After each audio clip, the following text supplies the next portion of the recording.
नमस्कार, मैं हूं संदीप चौधरी। कल 26 मई है। सरकार के 2 साल पूरे होने वाले हैं और कल सहारनपुर में प्रधानमंत्री नरेंद्र मोदी रैली करने वाले हैं। माना जा रहा है कि बीजेपी सहारनपुर रैली से ही यूपी चुनाव का आगाज करने जा रही है। हालांकि बीजेपी कह रही है कि इस रैली का मकसद मोदी सरकार के 2 साल के कामकाज को जनता तक, आप तक पहुंचाना है, जिसमें बीजेपी 26 मई से 31 मई विकास पर्व सप्ताह की शुरुआत करेगी, जिसके जरिए मोदी के 3 दर्जन से ज्यादा मंत्री और 100 से ज्यादा सांसद यूपी के गांव-गांव जाकर मोदी सरकार के कामकाज का बखान करेंगे।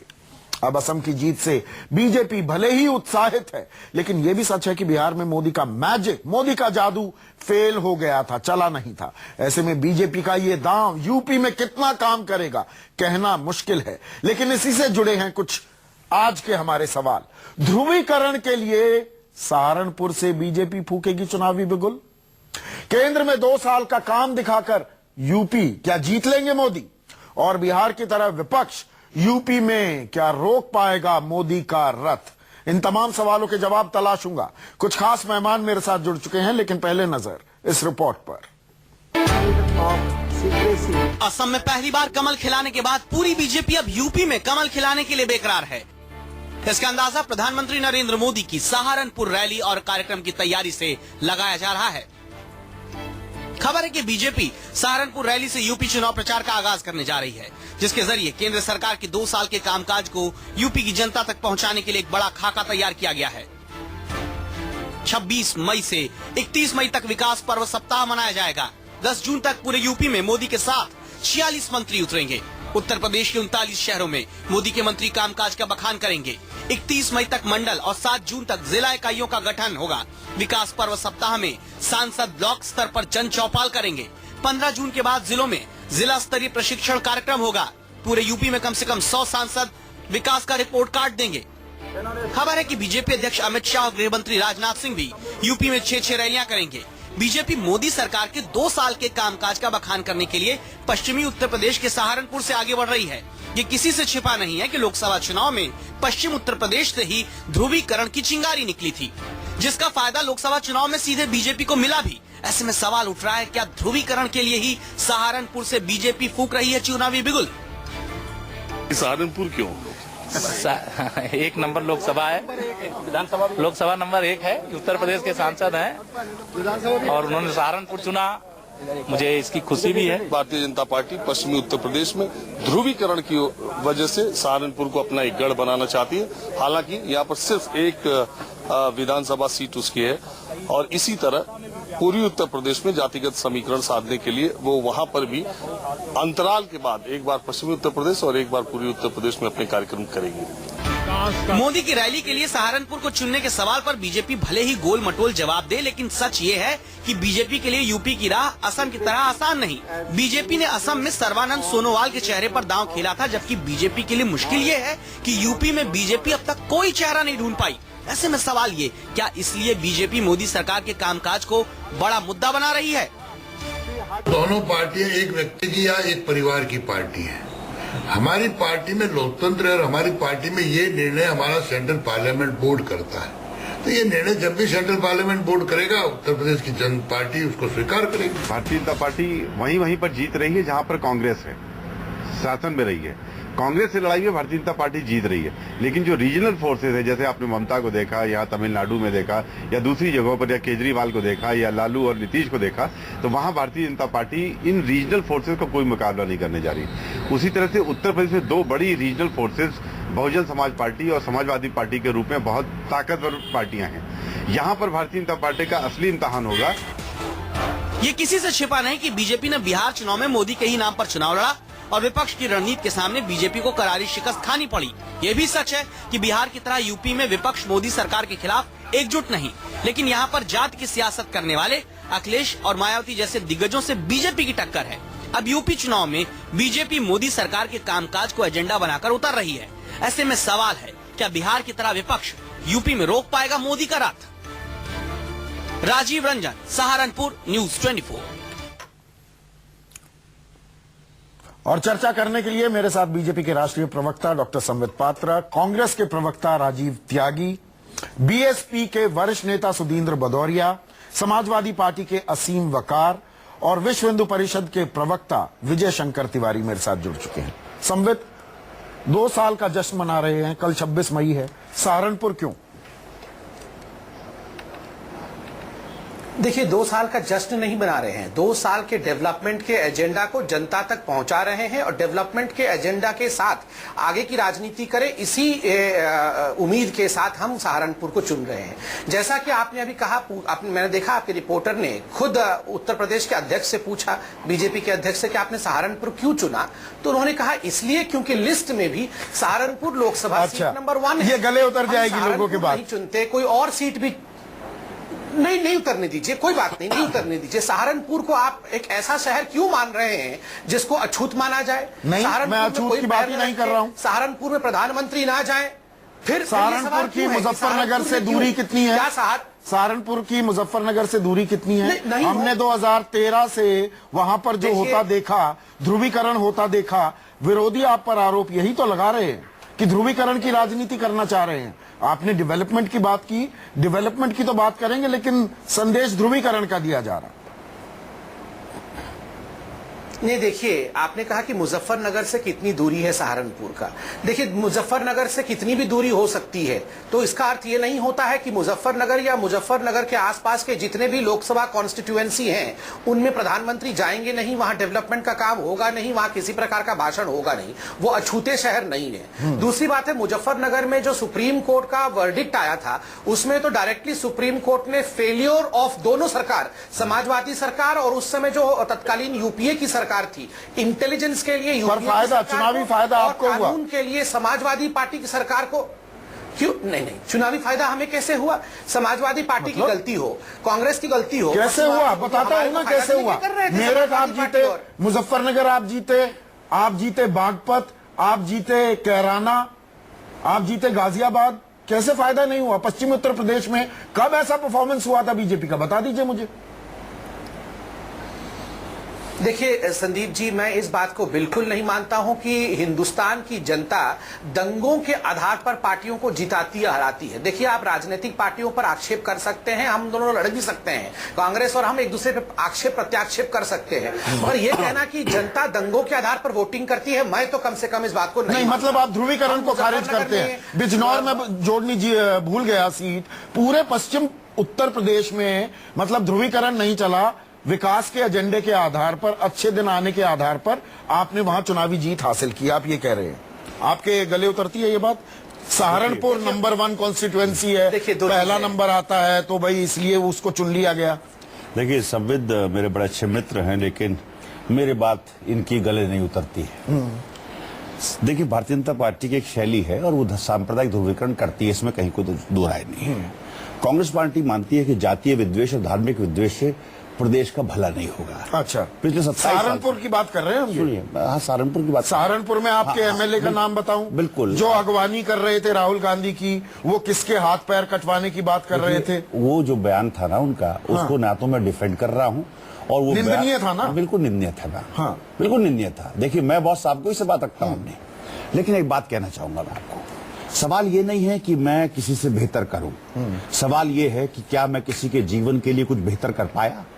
क्या भारतीय जनता पार्टी की सरकार 2 साल में 73 सांसद हैं उत्तर प्रदेश से, कहीं भी उत्तर प्रदेश को बेहतर कोई सुनहरी किरण दे पाई? क्या उत्तर प्रदेश के नौजवानों को रोजगार बेहतर मिल पाया?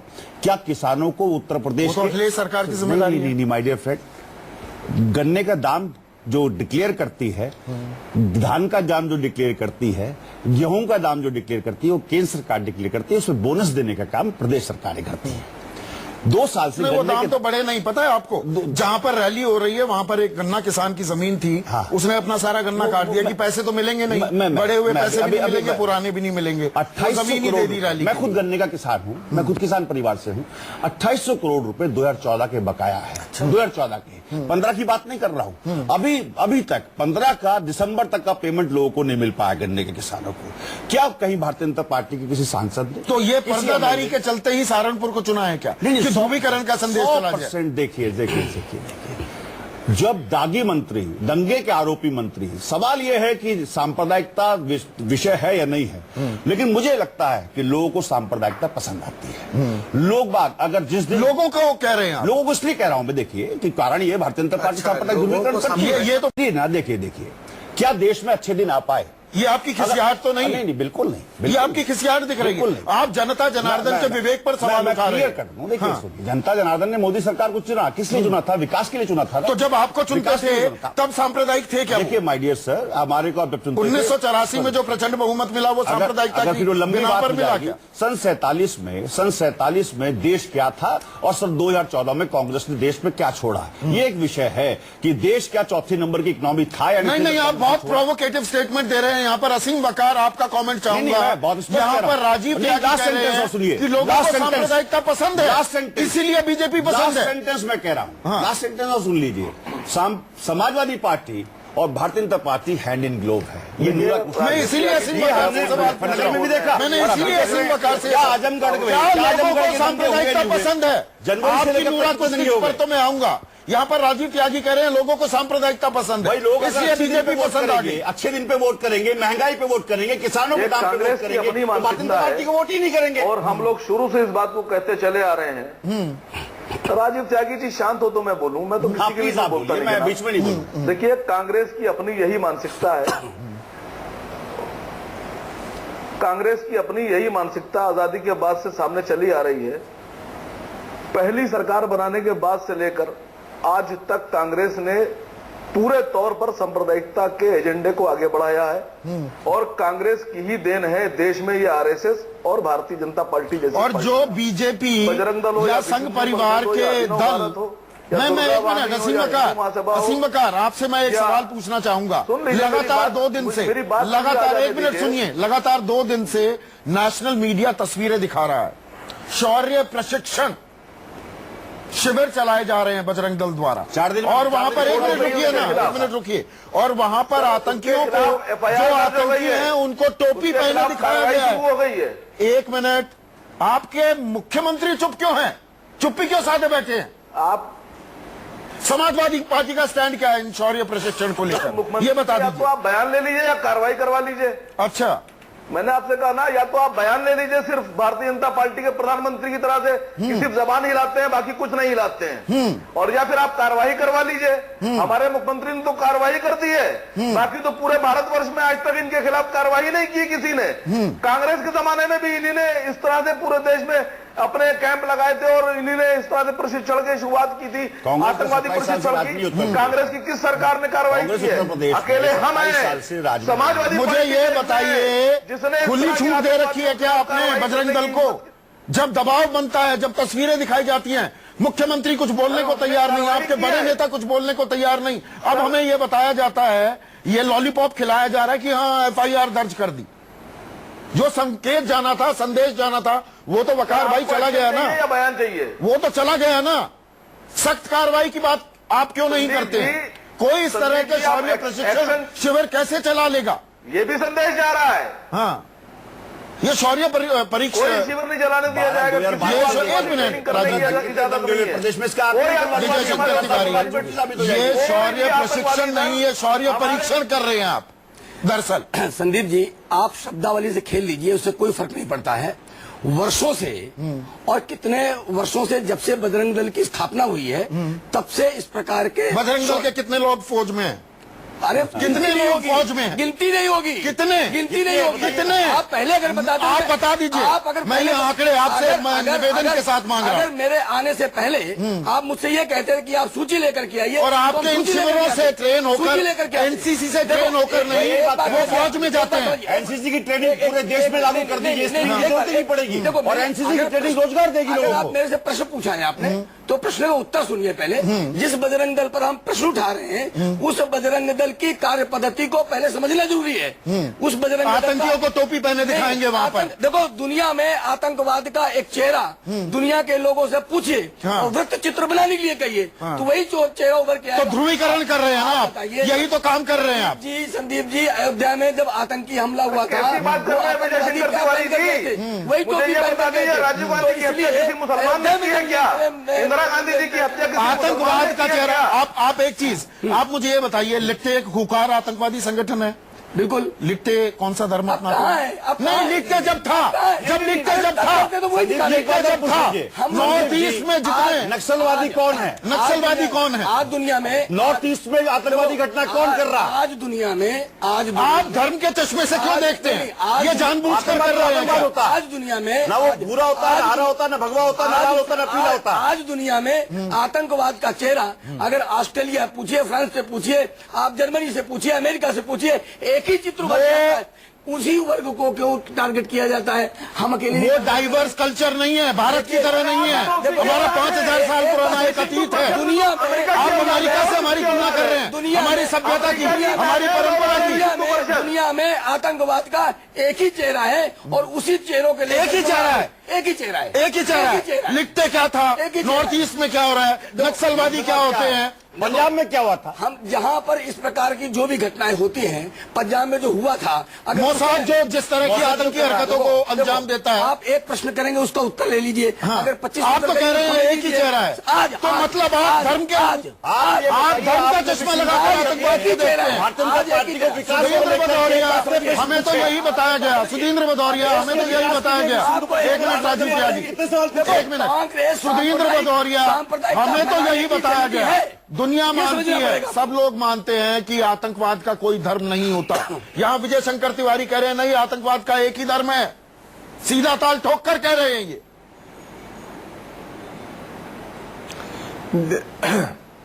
देखिए, हमारा जो संविधान है वो बहुत स्पष्ट करता है, चाहे वो धार्मिक समूह हो, चाहे वो जातिगत समूह हो, चाहे वो लिंग भेद के समूह हो, चाहे वो क्षेत्र के समूह हो, सबको संविधान में हर नागरिक को बराबरी का अधिकार है। और किसी को भी सरकार को या किसी नहीं, मेरा सवाल सीधा है, समूह को आतंकवाद का भी धर्म होता है क्या? एक धर्म विशेष के लोग ही आतंकवादी हैं क्या? ये गंभीर आरोप लगा रहे हैं यहाँ पर विजय शंकर तिवारी। कोई धर्म नहीं होता। देखिए, ये आप जानते हैं, कोई धर्म नहीं। देखिए, आतंकवाद का कोई धर्म नहीं। वही लोग ना आरोप लगा, ये वही लोग कर सकते हैं, ये वही लोग कर सकते हैं जो उस मानसिकता से प्रेरित हैं, जो इस देश के अंदर हमेशा उस तरह का सांप्रदायिक टकराव और तनाव पैदा करते रहे। पर मैं इस बहस के अंदर मैं दो चीजों को रेखांकित करना चाहता हूं। एक तो ये कि आपने कहा कि वहां पर प्रधानमंत्री जी जा रहे हैं,